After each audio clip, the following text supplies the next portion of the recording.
Bienvenidos a este webinar del día de hoy. Quiere explorar cuáles son esos impactos o esas implicaciones que pueden llegar a darse en los estados financieros de este año 2020 como resultado de los temas del COVID-19. Entonces, para comenzar, pues pongámonos en contexto. Digamos, todos no sabemos esta historia, pero de una otra manera lo que vino ocurriendo a lo largo del año, desde ese segundo trimestre del año, es que pues, el virus del COVID-19 se expande rápidamente. Eso genera que el gobierno, los gobiernos de cada uno de los países, pues tengan que tomar algunas medidas, y esas medidas lo que terminan es afectando la actividad económica y pues de una u otra manera, al afectarse la actividad económica, pues lo que uno espera es que haya algunas implicaciones en la información financiera. ¿Qué medidas fueron esas que se tomaron que radicalmente generaron impactos? Pues de una u otra manera la limitación del movimiento de personas, todo ese tiempo que estuvimos en aislamiento, básicamente el cierre temporal de ciertos negocios, algunos que aún no han sido autorizados incluso para comenzar, y pues cancelación de muchos eventos. Todo evento que involucraba a muchas personas, pues terminó siendo cancelado. Esas tres cosas, esas tres directrices que los gobiernos fueron tomando a lo largo del tiempo, pues generaron impactos automáticos en ciertas industrias. Entonces uno puede mencionar industrias como el turismo, todo lo que tiene que ver con transporte, comercio, el entretenimiento. Fueron industrias que fueron automáticamente impactadas, es decir, se cerraron sus negocios y pues dejaron de operar de una u otra manera. Y pues paralelo a eso, al estar cerrado el transporte, el turismo, los aeropuertos, las vías, pues empezaron a frenarse las cadenas de suministro, empezó a afectarse la producción de bienes para las empresas que tenían manufactura. En general, pues lo que viene ocurriendo es que al haber menos actividad económica, menos producción y por supuesto menos consumo por parte de las personas, pues se frenó un poco el esquema de negocios. Paralelo a esa historia, pues hay muchas otras entidades que pueden verse afectadas. ¿Cuáles podemos ver? Podemos ver afectados a los bancos.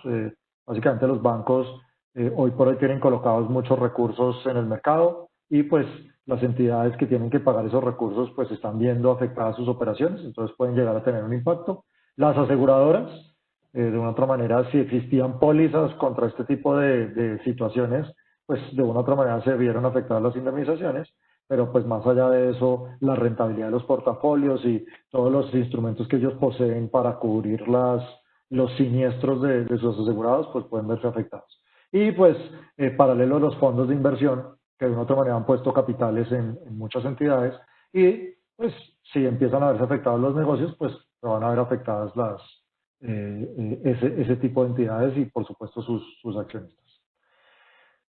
Desde la perspectiva contable, y es la idea de la charla, es explorar básicamente el tema contable, pues lo que va a ocurrir es que las gerencias de las compañías, las áreas financieras de las compañías, pues este año 2020 van a tener que evaluar cuidadosamente ese impacto que van a tener estas situaciones en los estados financieros. Esos impactos, de una u otra manera, pueden verse inicialmente por temas de medición de activos y pasivos.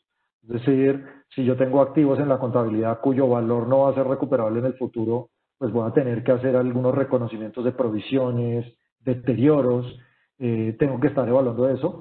Si la situación en la que estoy incurriendo me va a originar obligaciones que me van a exigir el desembolso de algunos recursos, pues voy a tener que reconocer pasivos. Entonces, arranca como un primer ejercicio en términos de medición, con una palabra que la vamos a ver un poco más adelante y es con el tema de incertidumbre. Es decir, normalmente hacer mediciones de activos y pasivos y de temas que están dentro de los estados financieros, pues no es sencillo cuando uno le involucra todos los conceptos de valor razonable y valor presente, pero hoy por hoy la situación está incluso más compleja porque la incertidumbre pues da pie a que hacer las valoraciones sea un poco más complicado. Además de valorar activos y pasivos en los estados financieros, que sería como el impacto inmediato que puede tener el COVID, el tema es que se activa todo el esquema de revelaciones que tienen las normas, fundamentalmente la NIC 1.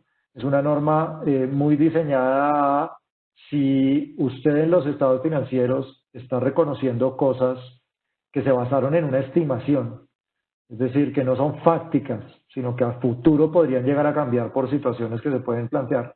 Entonces, la NIC 1 es una norma que requiere que uno haga muchas revelaciones explorando los impactos de esos posibles cambios en las estimaciones. Entonces, no es habitual, aunque es una exigencia de la norma, pues que muchas empresas terminen haciendo este tipo de revelaciones, pues porque la incertidumbre no es tan alta. Todos los juicios y estimaciones que ponen en sus estados financieros tienden a ser administrables, pero en el contexto en el que estamos hoy, que la incertidumbre se volvió el pan de cada día, pues de una u otra manera esas revelaciones se van a volver más robustas. Vamos a mirar todo este esquema de revelaciones y de valoración de activos y pasivos en 5 aristas. Fundamentalmente vamos a mirar primero un tema de activos no financieros. No se enfoca solo en esto, pero normalmente estamos hablando de intangibles y de propiedades planta de equipo. Vamos a mirar una arista de activos financieros. Ahí está acompañado un poco del tema de arrendamientos, pues porque quienes sean arrendadores hoy por hoy reconocieron en su estado financiero unas cuentas por cobrar relacionados con los activos, con los contratos de arrendamiento. Vamos a mirar el tema de ingresos, cómo se impacta desde la perspectiva del COVID-19. Vamos a mirar obligaciones no financieras, todo lo que tiene que ver con pasivos y provisiones. Y vamos a dejar un capítulo final para el tema de negocio en marcha, que es una obligación que tienen los preparadores de estados financieros de estar monitoreando cada que preparan estados financieros, pero de otra manera, pues hoy por hoy se vuelve mucho más importante para quienes los están leyendo ver exactamente la compañía cómo está evaluando el tema de negocio en marcha. Entonces, el primer capítulo que queremos explorar es el de activos no financieros. Una norma es la que entra a jugar mayor relevancia en este tema, que es la NIC 36, que es la del deterioro del valor de los activos.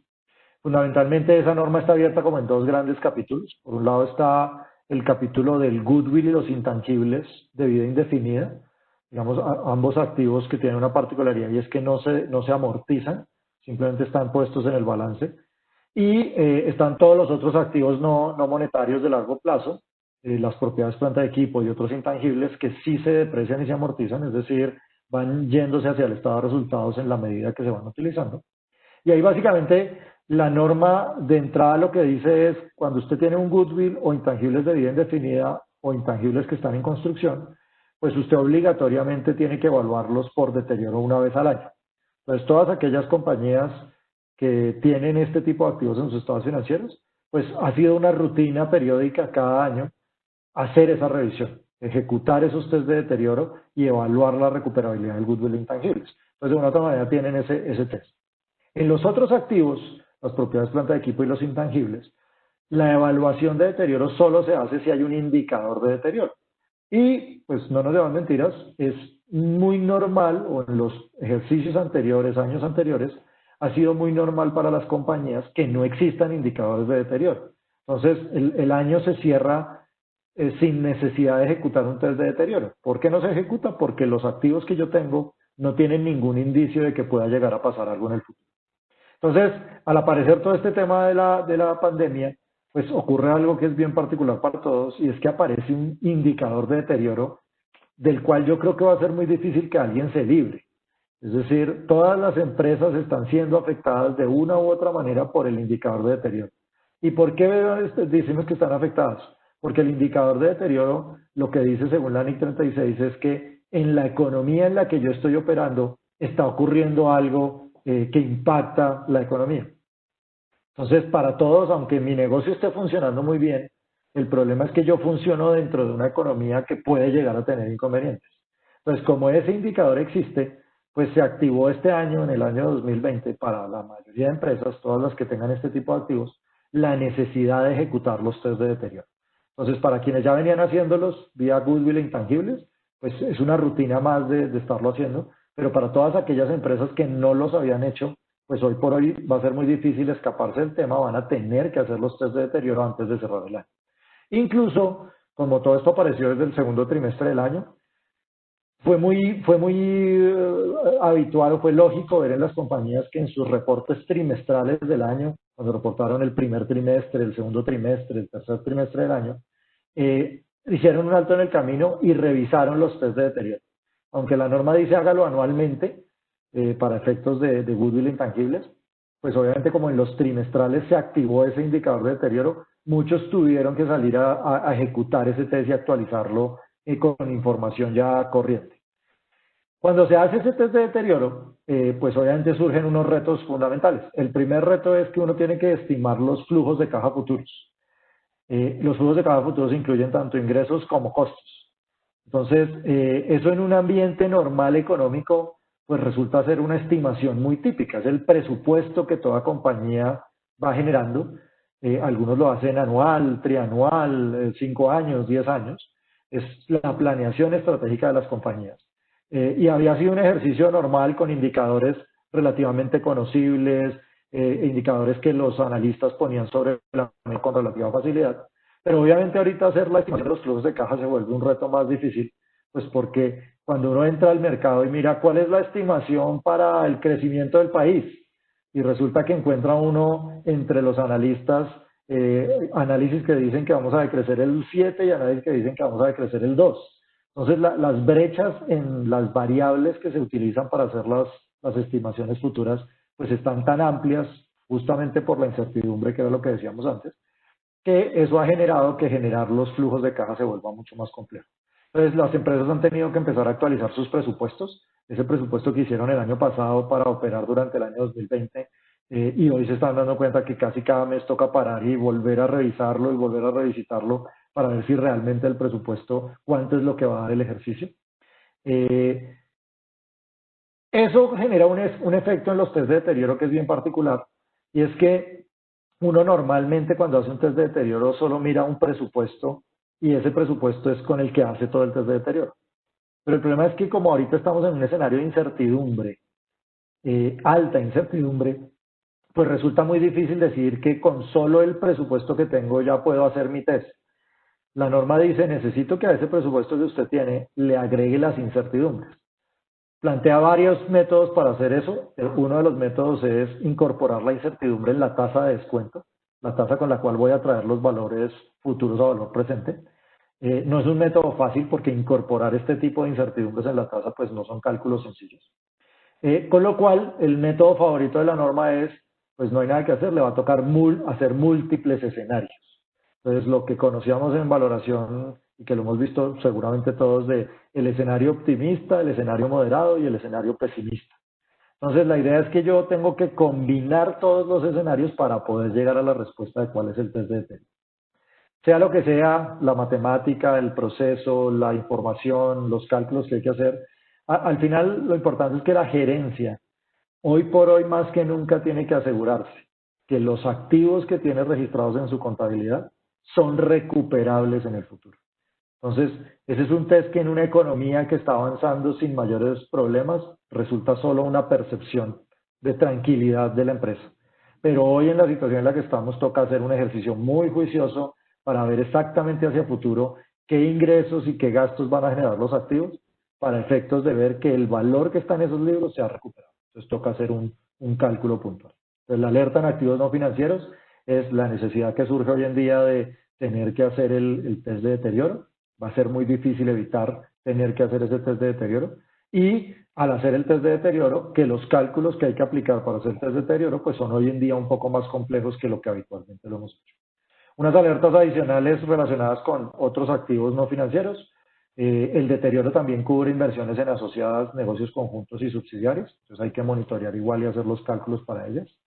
Los inventarios, que no son un activo que esté cubierto por la NIC 36, tienen sus propias reglas de deterioro y hoy por hoy pues se vuelve muy importante hacer ese análisis de valor neto realizable para ver si el valor de los inventarios es recuperable. Lo hacemos todos los años, pero claramente hoy la dificultad está en la estimación de los precios a los que va a poder vender. Muchas empresas han tenido que salir a generar promociones adicionales o oportunidades para sus clientes pues para lograr incentivar el consumo. Entonces eso pues genera una disminución en los precios de venta y por supuesto una afectación en los posibles test de recuperación de los valores de inventario.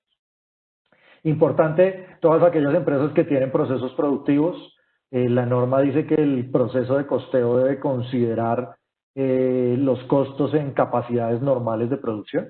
Entonces, hoy por hoy, si las plantas han tenido que reducir sus producciones, sus niveles de producción, pues hay que tener cuidado que muchos de los costos fijos de las plantas no pueden ser capitalizados en el inventario, sino que tendrían que ser llevados directamente al estado de resultados.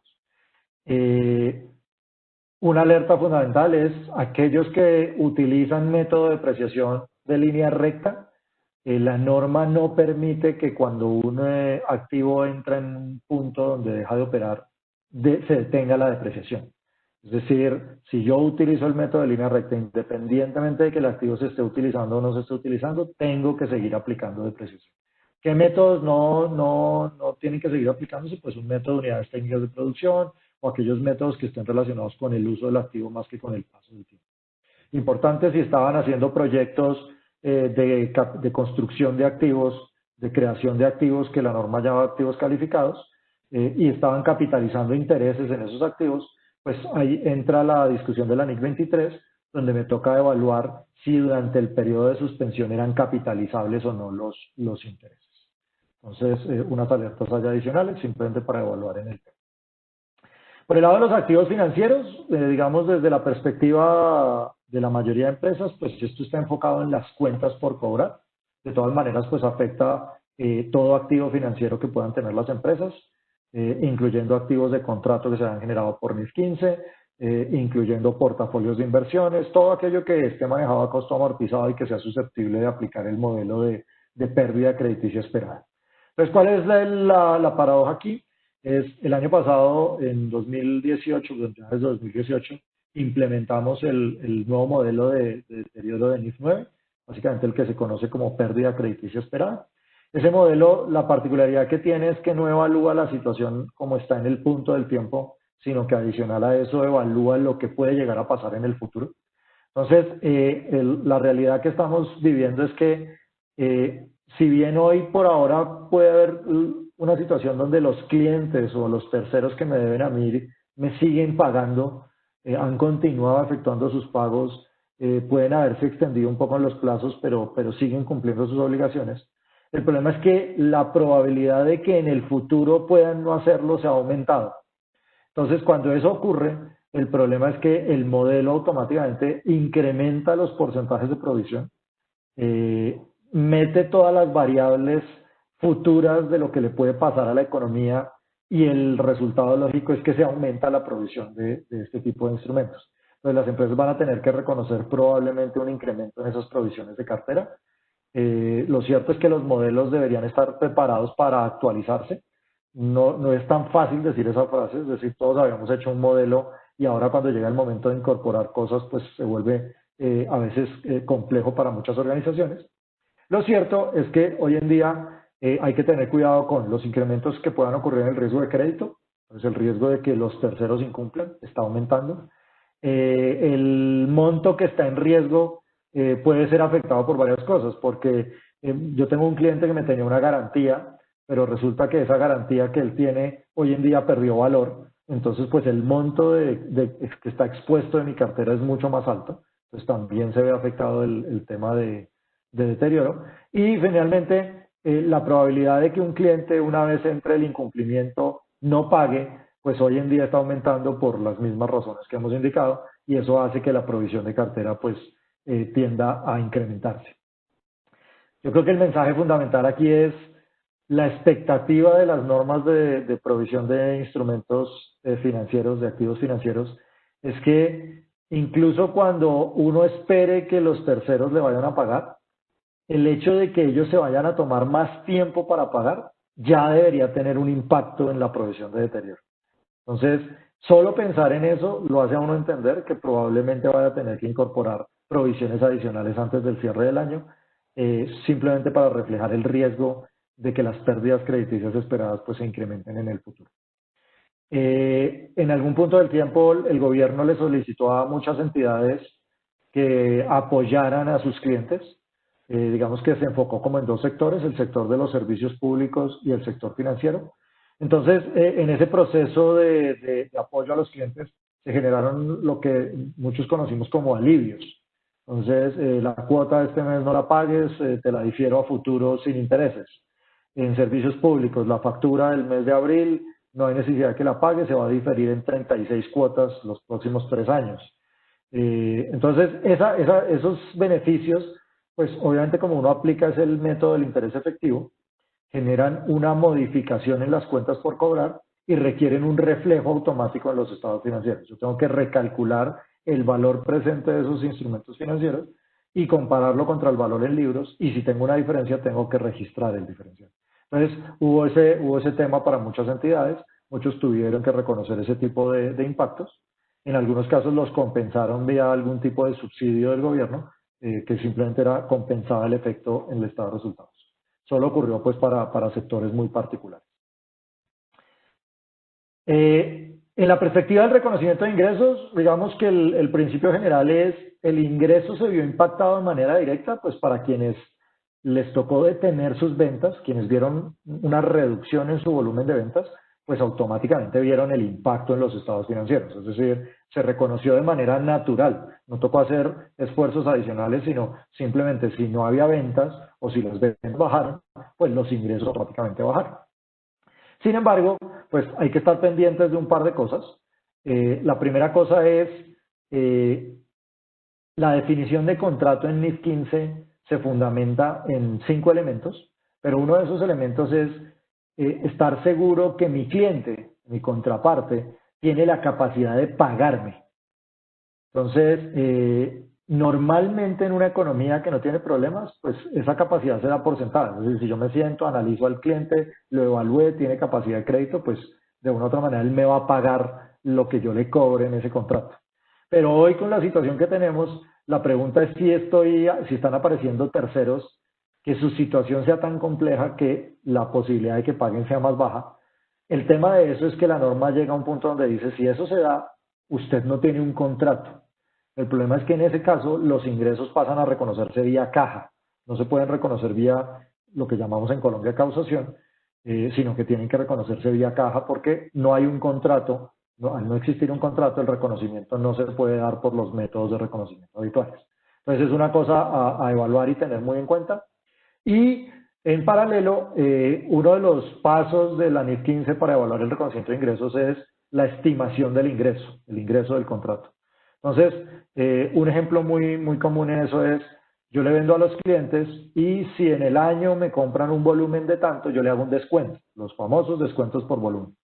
Eso lo que genera automáticamente, lo que implica los descuentos por volumen, es que cuando yo estoy haciendo la medición del ingreso, yo hago una estimación de si el cliente va a lograr ese descuento, y si el cliente va a lograr ese descuento, entonces yo voy provisionando el ingreso, disminuyendo mis ingresos, el reconocimiento de ingresos, pues porque al final voy a tener que emitirle una nota crédito. Un poco la alerta que sale con este tema de COVID es, cuando usted hizo esa estimación, donde usted asumía que el cliente iba a lograr el volumen y en ese orden decidió ganar el descuento, pues la pregunta es si hoy ya no va a lograr el volumen, no se va a ganar el descuento, pues probablemente ese ingreso que usted ha dejado de reconocer, pues tiene que hacerlo aparecer en la contabilidad. Aparece el tema de subvenciones gubernamentales. Básicamente en subvenciones gubernamentales lo que uno observa es que el gobierno pues puede llegar a tomar una serie de modalidades para aliviar a las compañías y a las personas. Entonces, en ese orden de ideas, hoy está ocurriendo algo y es que han aparecido algunos tipos y modelos de subvenciones. Las empresas van a tener que revisar de qué manera se reconocen. Acuérdense que la NIC 20 da varias opciones. Entonces, hay subvenciones para activos, hay subvenciones para ingresos.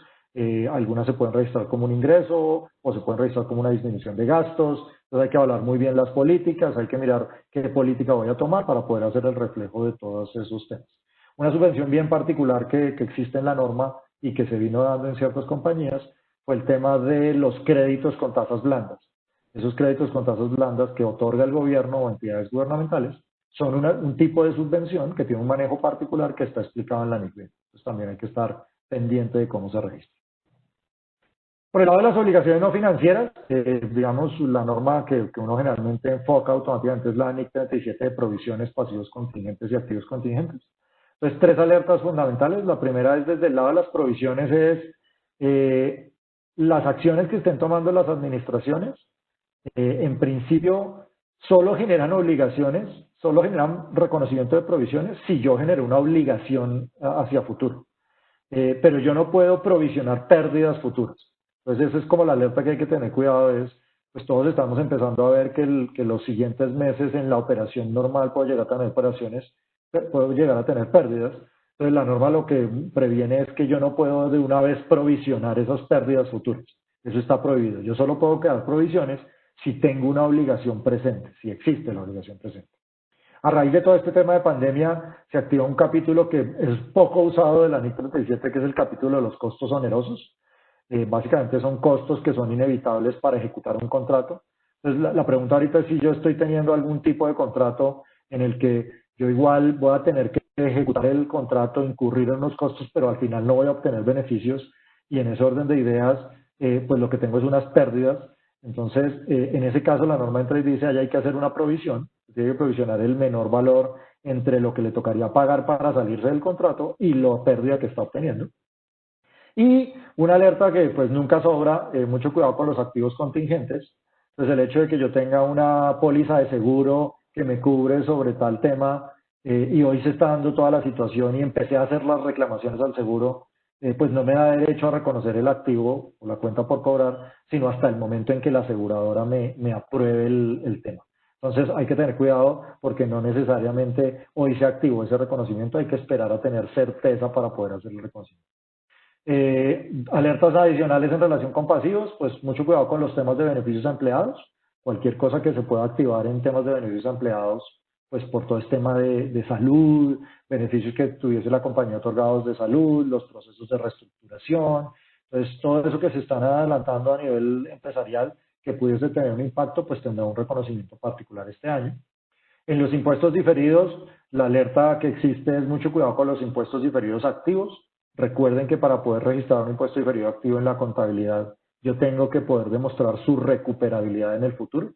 Entonces, importante aquí tener en cuenta que si la situación futura está más compleja, si mis proyecciones de negocio están más complejas, pues cuando haga los análisis de rentas gravables futuras que me permitan tomarme estos impuestos diferidos, puede ser que no logre recuperarlos.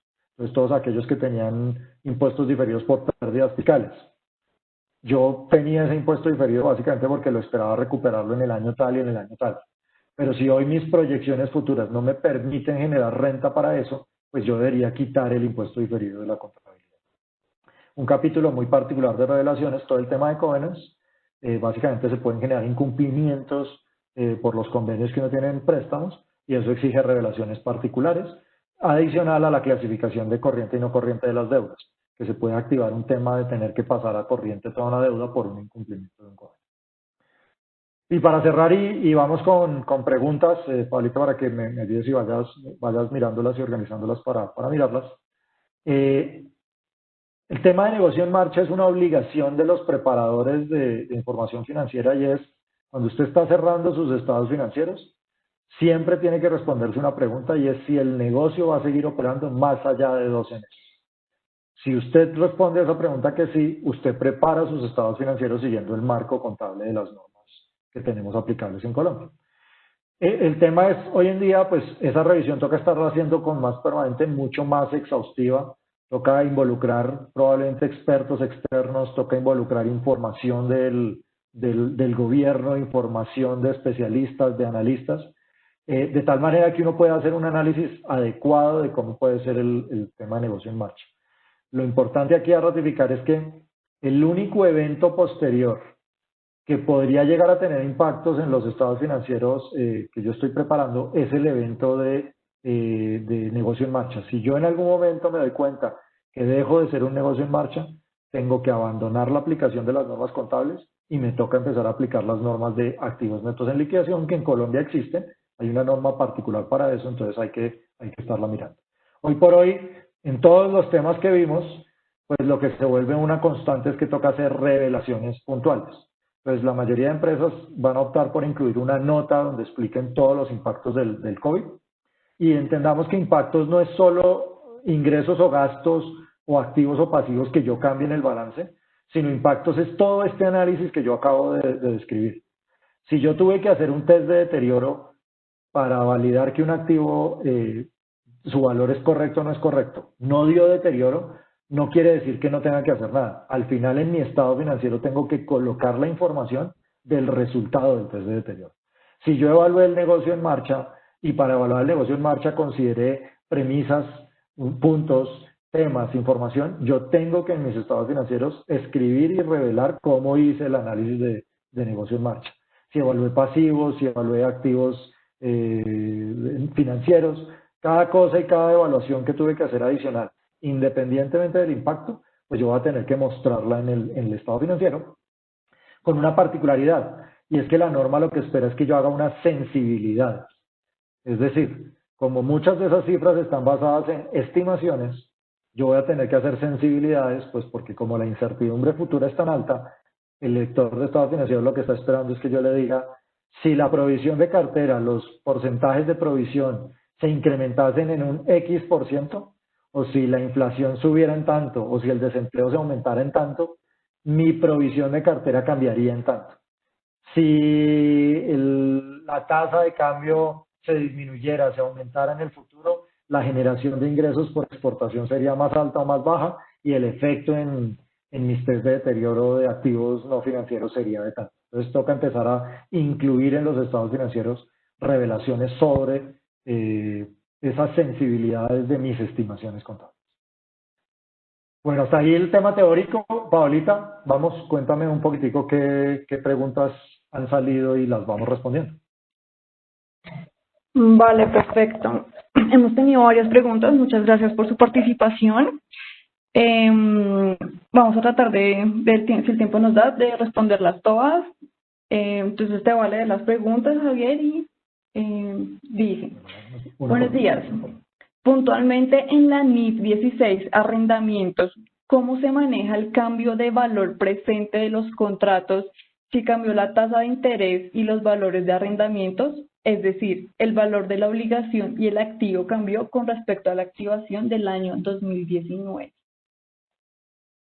Correcto, es una buena pregunta y justo esa pregunta tiene una particularidad y es que en el mes de junio del año 2020, el IASB emitió una enmienda a la NIF 16.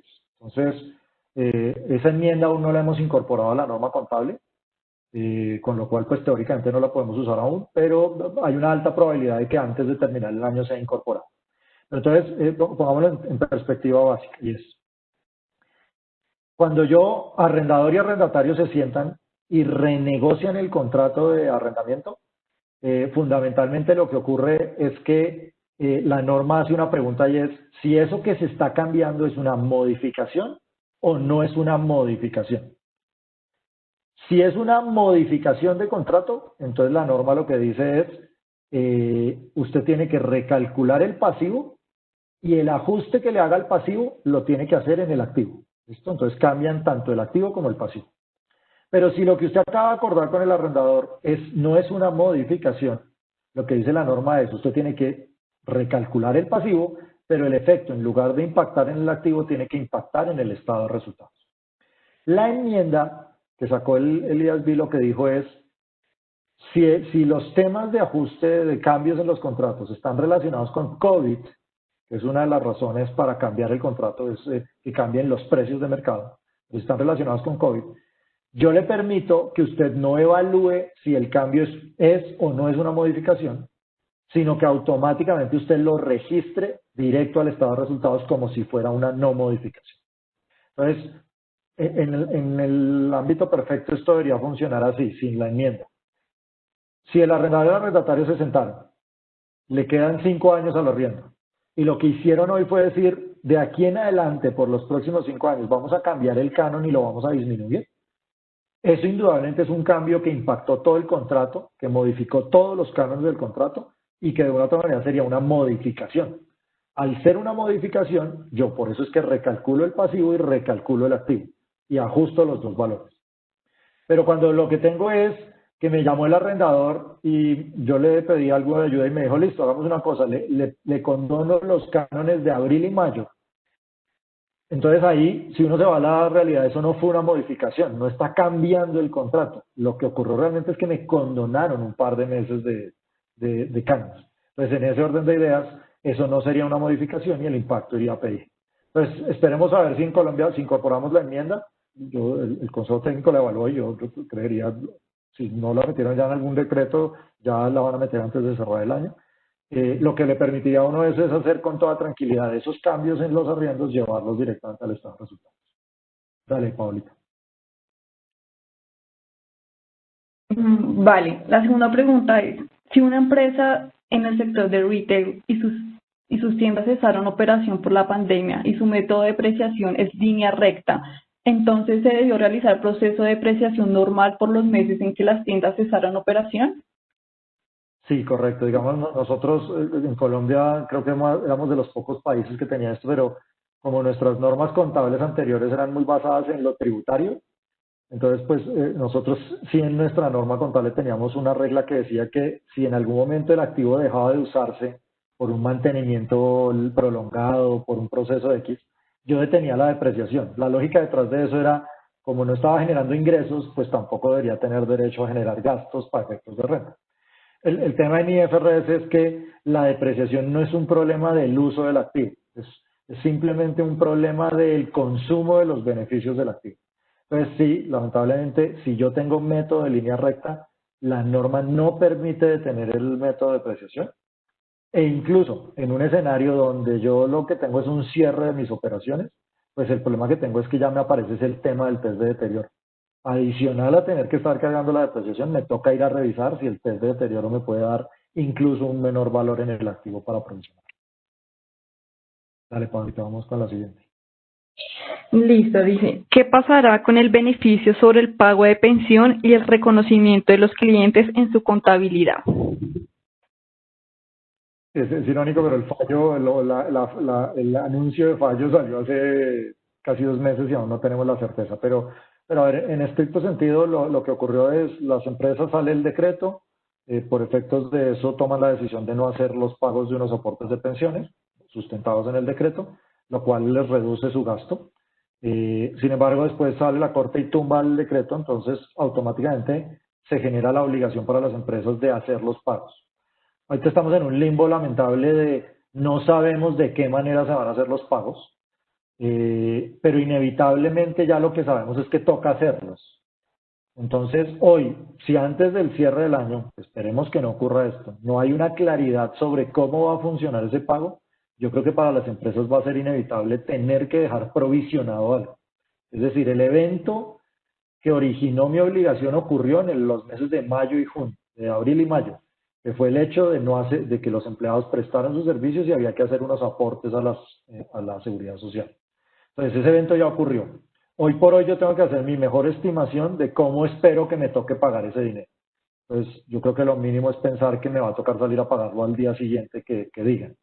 Yo entiendo que a nivel de agremiaciones y de gobierno pues están evaluando mecanismos para no tener que hacer el pago de manera inmediata, lo cual lo que generaría es que eso se difiere en el tiempo y tendría un efecto del valor presente a la hora de registrarlo.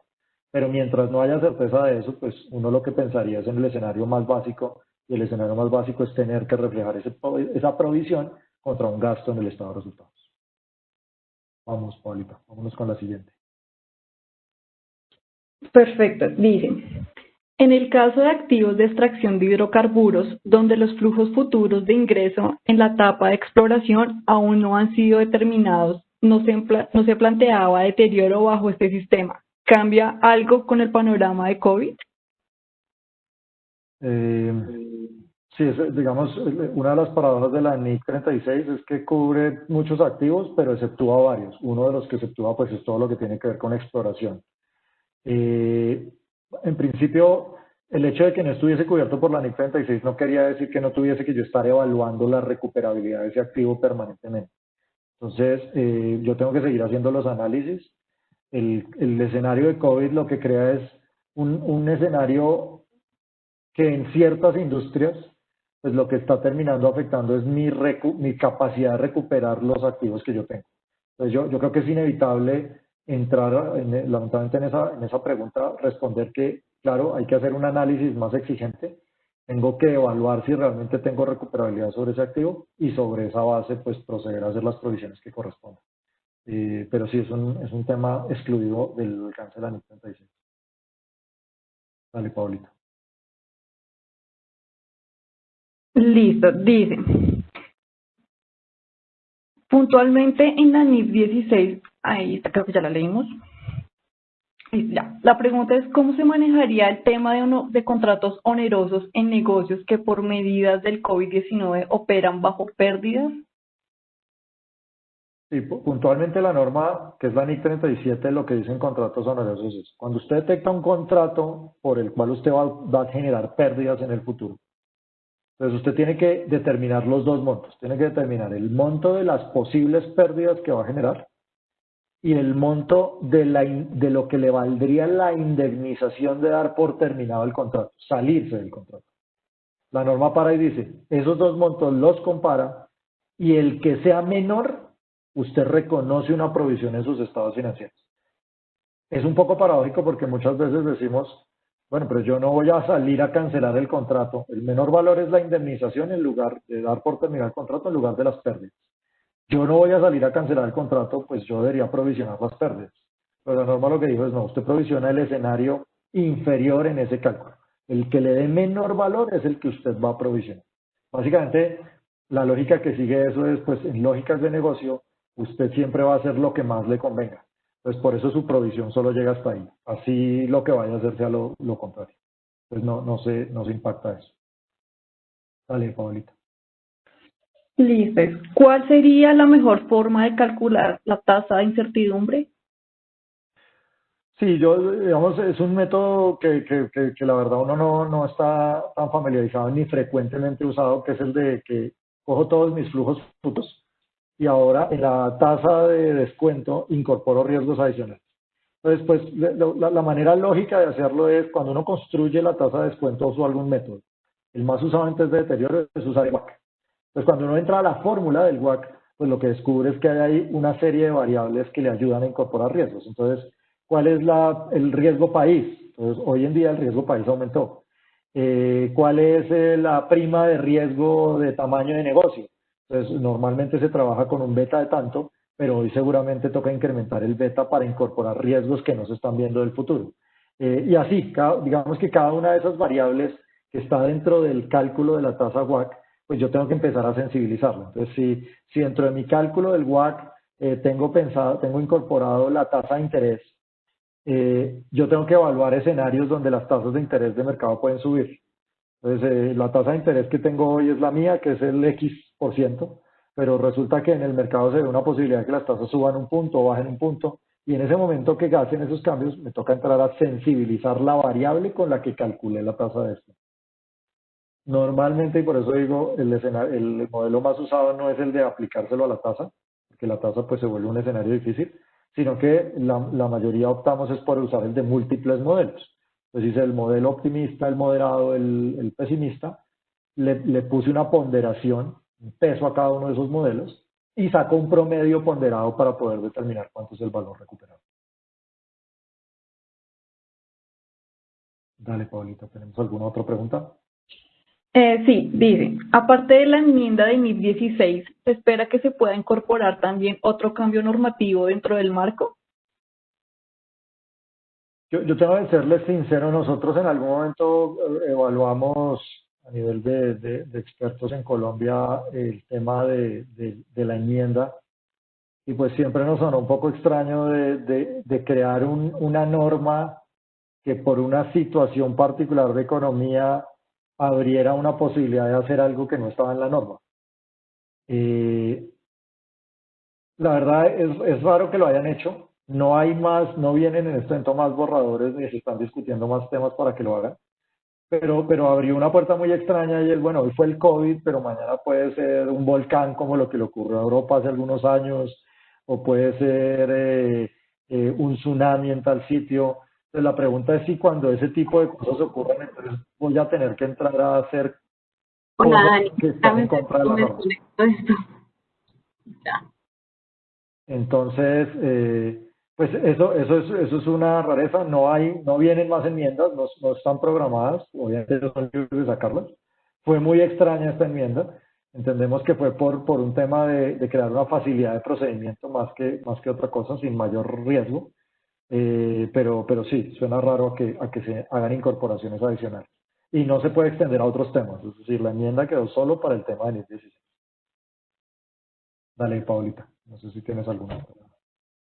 Dice, Bueno, igual. en el, Sí, hay varias. En el caso de NIF 16, si existe una modificación en los cánones y se recalcula la tasa de interés, ¿este cambio se debe hacer retroactivo o prospectivo? Es decir, ¿cabe lugar a algún ajuste por los intereses que ya se registraron en periodos anteriores?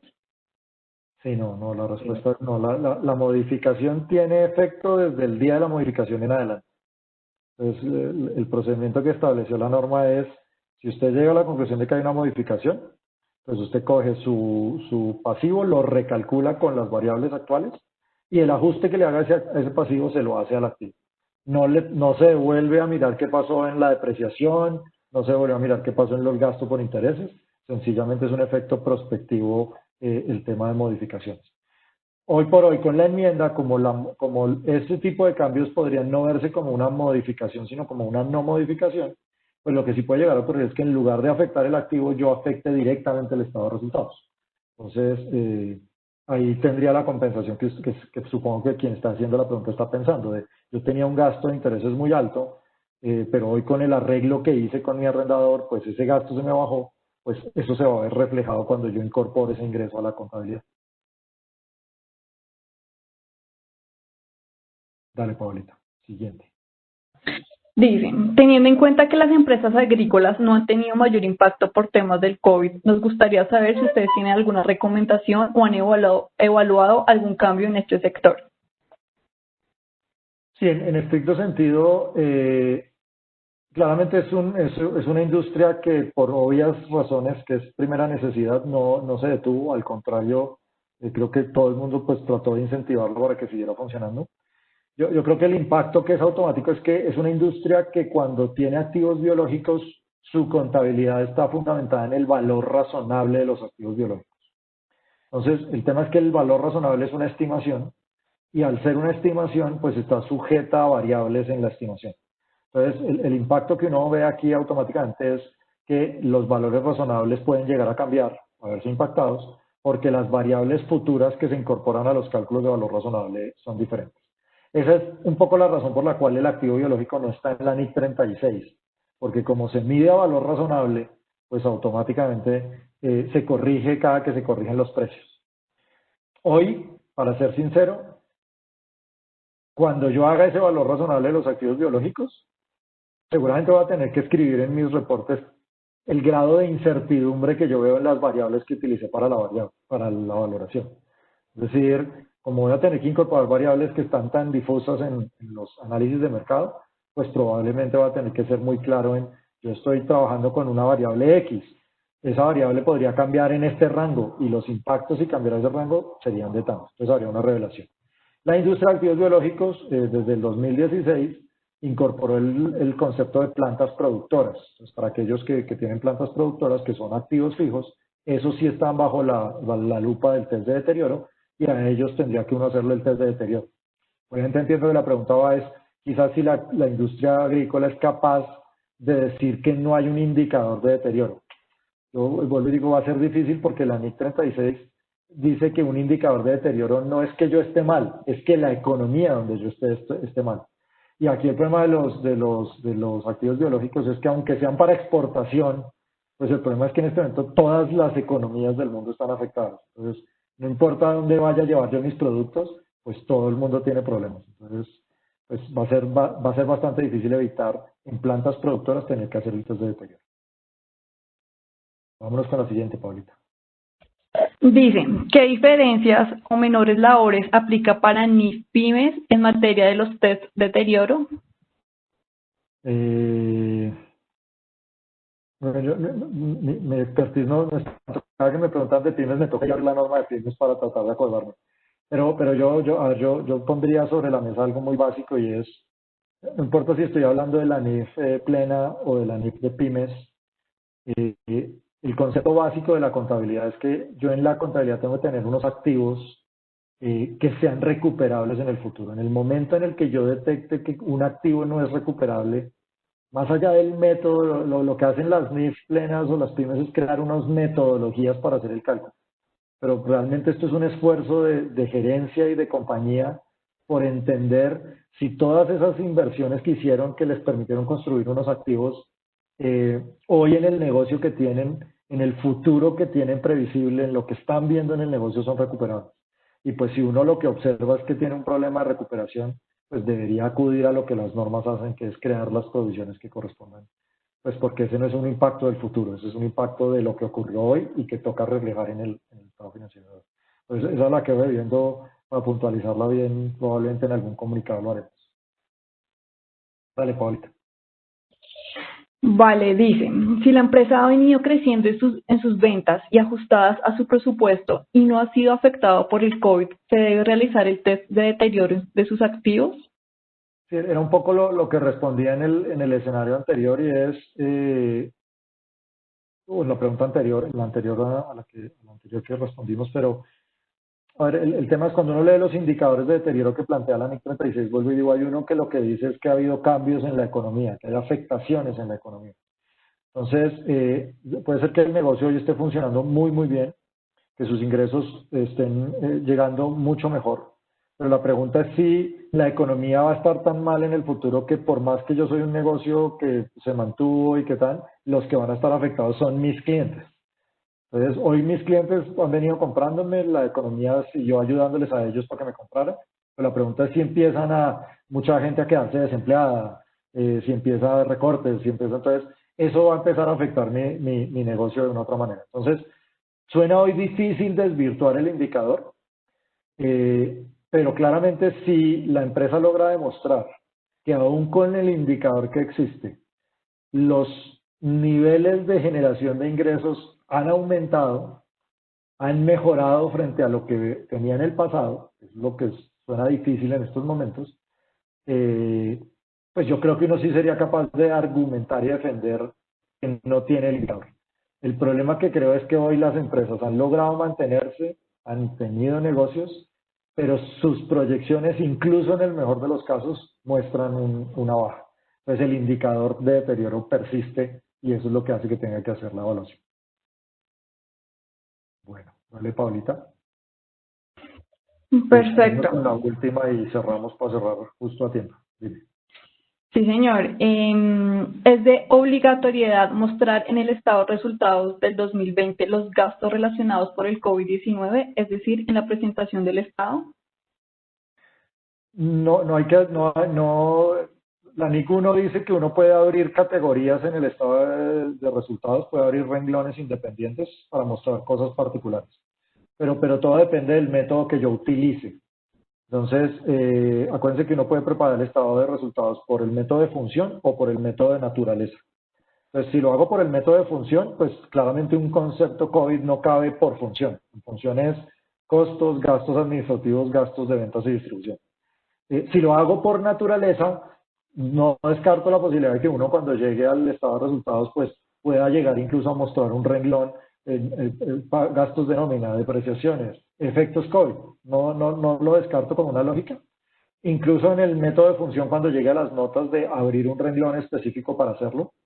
Pero sí, no viene como un requerimiento puntual de la norma.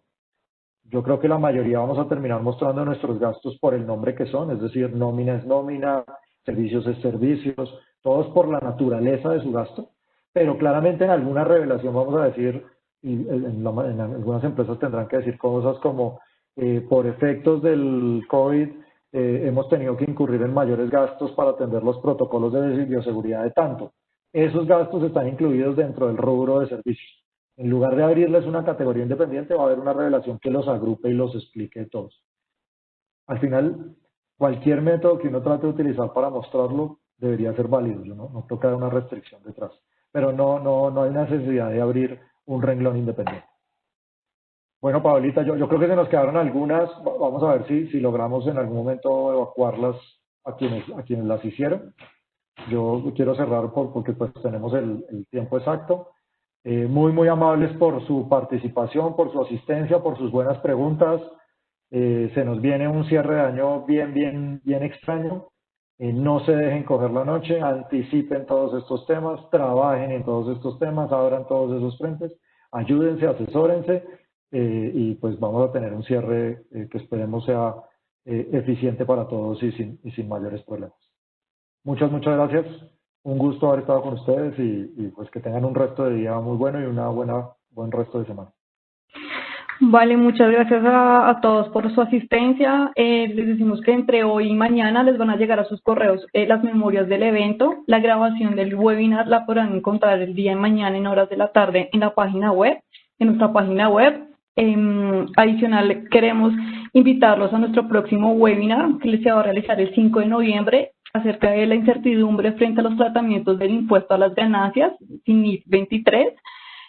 Con nuestro socio Javier Enciso. Entonces, los esperamos en los próximos días, les va a llegar la invitación. Muchas gracias. Gracias, Gustavo. Hasta luego, que estén muy bien.